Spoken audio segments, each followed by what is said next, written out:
Being a leader can be one of the most challenging things you do, but it can also be the most rewarding. And Lindsay, everybody deserves to be led well. So listen to this episode and grow your leadership skills with us.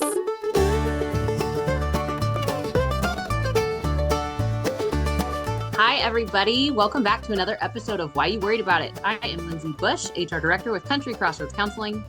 And hey, everybody, it's so great to be on this journey with you. It's Susie Arbo. I'm a licensed professional counselor, and we are, at it again, Lindsay, with new stuff and good stuff, and can't wait to share it with you. I know. I love it. I love every week. I feel like we build and build and we get so much good feedback from everybody. I truly, truly love hearing people. They're like, oh my gosh, we listened to this one and it was exactly what I needed. And it's like, we have no idea. It's stuff going on usually in our lives that kind of Mhm. impact where we go with it. And then we've had so many people kind of say, hey, we love the live Q&A and they want to see more of that and stuff. So we're super excited to kind of keep growing and expanding and being on this journey with everyone, just Mhm. trying to figure it out. That's right. That's right. I know one of our last ones that we did on stress, we recently just released or whatever, and I've already heard some things and Yeah. it's just a good overall, you know what, let's remember these things. You know, you might already know these things, you might already hear it, but just hearing it again is Hmm. so cool. And just crucial for our own personal and professional development. So Yep. today I'm super excited to talk on this. We wanted to cover this topic for a long time, and today's Yeah. the day, and there'll be more to come on it too, because it's just such a big area, It and really and is. it applies to everybody. And I bet you're just on your toes right now, wondering what it is, but it's on actually leadership. Yeah. It's so And a lot of important. times people, you know what, you might lead in your job and you might not, right? Or you might lead your family. If you have your parent, if you're a significant other, sometimes you're a leader in that capacity. Sometimes maybe you're in a church or a community organization and you maybe are on a committee and you lead that. But everybody at some point in their life has had a season or continues to have leadership roles. Mhm. And a lot of times, people get put into these roles as leaders and they have an impact on others, but they haven't maybe taken the time to learn or grow on their own, or they haven't done the steps and things that can just help you be the best leader that you can be. Yeah, there's so much more to it. I think everybody thinks like just because you're good at a job, maybe that automatically you should be a leader because you've mastered that trade, and that is truly not even close. Yes, you have to have some knowledge, but even the best of leaders don't know how to do it all. Mhm. And the job of being a leader is helping others learn and grow and know how to do it. There's no way we could ever master it all, and if we ever try to do Mhm. that, all we're doing is failing ourselves and whatever organization or group we're trying to run. Like there's no way that you can do that. And being a people person is huge. If it Mhm. were, and I've heard this all the time, if it weren't for the people, leading would be easy, right? Mhm. But everybody's so different. We're all so different for a good reason. We want different and we want to be diverse and have all those things. But with that is challenges. And then you have to know how to navigate it and go through it properly and open minded.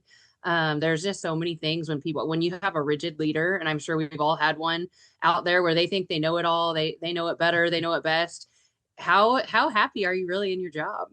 You're Mhm. probably, and I know Susie, you teach all the time, like those are the things that are going to keep you in your job, and the things that's going to push you away is probably your leader.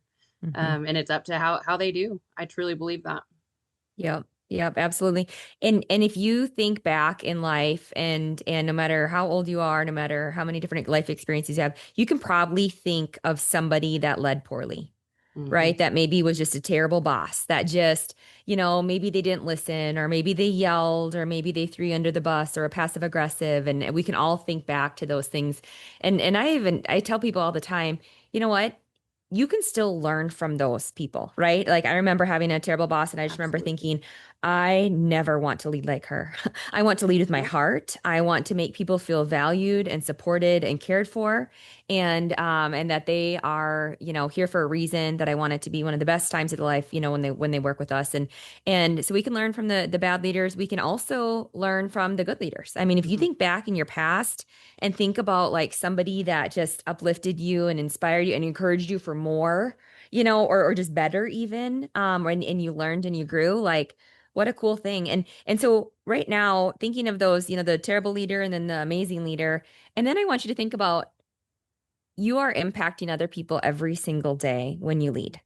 And what a cool thing. I think that's one of the greatest things we can actually do is help people be better.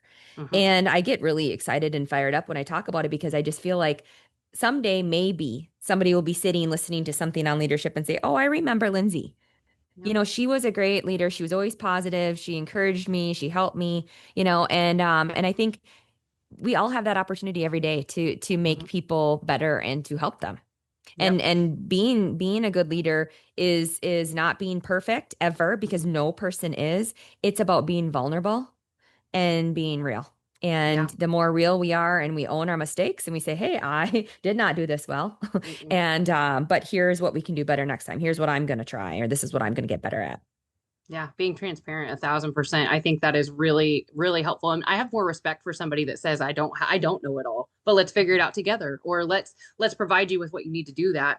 And I know, I'm so thankful you had a terrible boss, because I've worked for different places too, and you're amazing. And the culture that we've built here at Country Crossroads, it truly comes from the top down. And you know that in any company, if you think of anything, typically the good and the bad is always going to come from the top. And Mhm. if you don't have, or that faith in that leader, or that psychological safety we talk about a lot, if you don't have that and you don't feel that, then it is going to be a struggle. You're going to continue to struggle. And if you're a Mhm. leader and you can feel your team kind of pulling away, doing some self-reflection of, okay, what could I do a little different? 9 times out of 10, it's not about what we're saying, it's about how you're saying it, how you're making somebody feel when you're saying it. People are not going to remember a specific conversation word by word, but they'll walk away and they're going to remember for a long time how you made them feel in those conversations, especially the more difficult ones, those opportunities to learn. Um, some things aren't fun to talk about. And as a leader, we have to do some of those hard things, but there's nothing, and I know Susie is great about sharing that. Nothing that you have to say has to be unkind.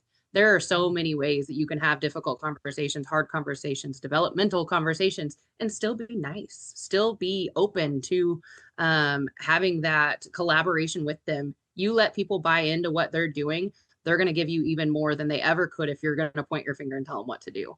And that's just not going to, it's just not going to work anymore. And that, I can tell you, I can go on about generations in the workplace and stuff, because that stuff nerds me out a little bit, but we're not working with that anymore. The people that are coming into the workforce, they don't want to be told what to do. They want to believe in what they're doing. Mhm. And what a great thing. If you have the right people in the right seats, you can do some really cool things in your company. And you might not. You might see some people that you know are struggling.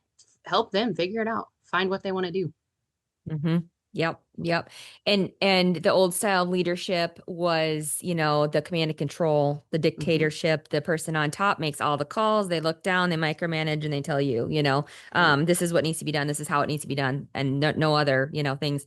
But people support what they create. Hmm. And those are really powerful words. And so we lead from a relational style of leadership, and we lead from what we call trust and inspire.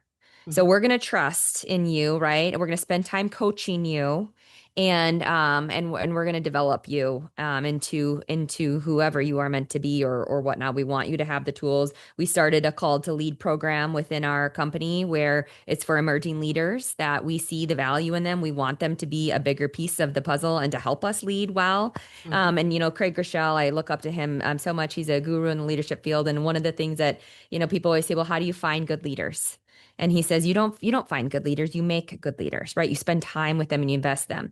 But Lindsay, we've had it in the past too. I mean, but you've led in a lot of capacities besides this company. You're a leader here, but you've had other experiences on Hmm. boards and your firmer jobs, and me too. So many times that I've led in different ways and whatnot.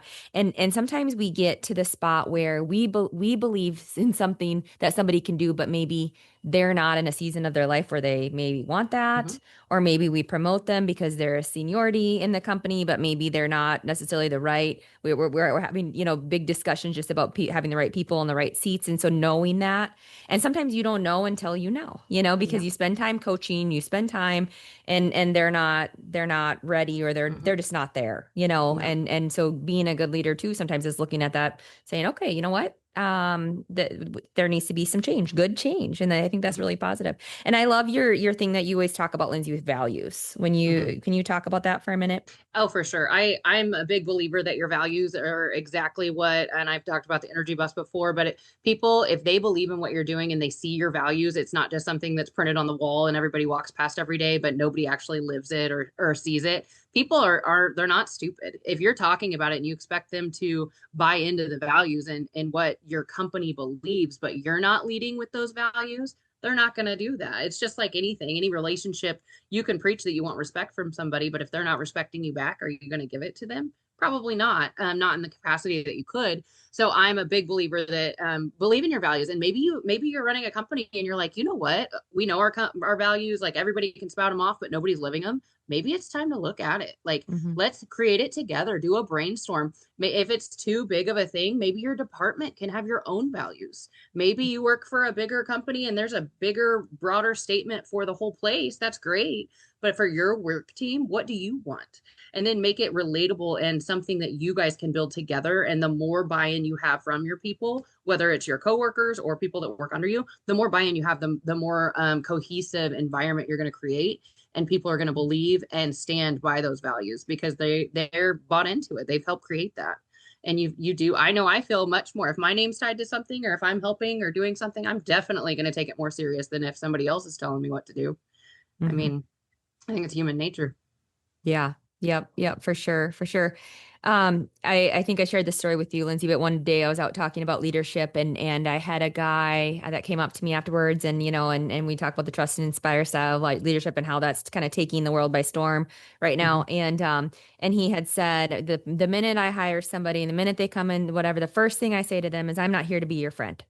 I'm not here to whatever and stuff. And I just feel like those kinds of things, like right away, sets the tone for, Yeah. okay, this isn't maybe a warm, friendly, How kind of sad. workplace, that kind of thing. And we know that when we support our people, like we care about their mental health. We're on a mental health podcast right now. Like we are always checking with people. How are you Hmm. really doing? You know what I mean? Like making sure they're okay.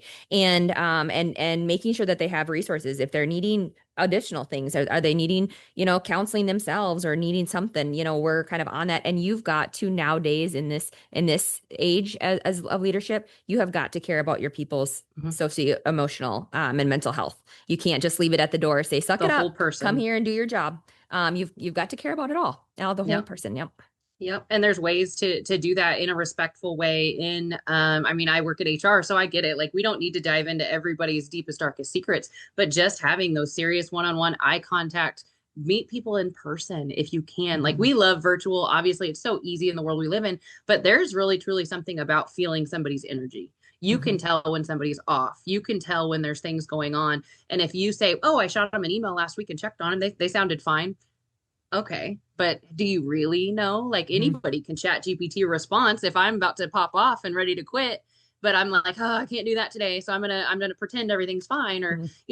put it under the rug. But if you take the time to truly sit with people, get to know them, and I was I'm not gonna say a cheater, but like when I do my rounding with people, I always make notes what's going on in their life, so the next time I'm with them, I can glance quick, because obviously we're all so busy, but there's the big things that yes you're going to remember pretty easily, but sometimes there's just smaller things that are big deals in people's life, and if you bring that up or you touch on that, it makes them feel so safe to know like, oh my gosh, you actually care or you remember. Like that's really cool. Like you've always impressed me, Susie, with how well you remember everybody's name, like literally everybody. And I know that you've practiced that and it's something that you do. I'm terrible.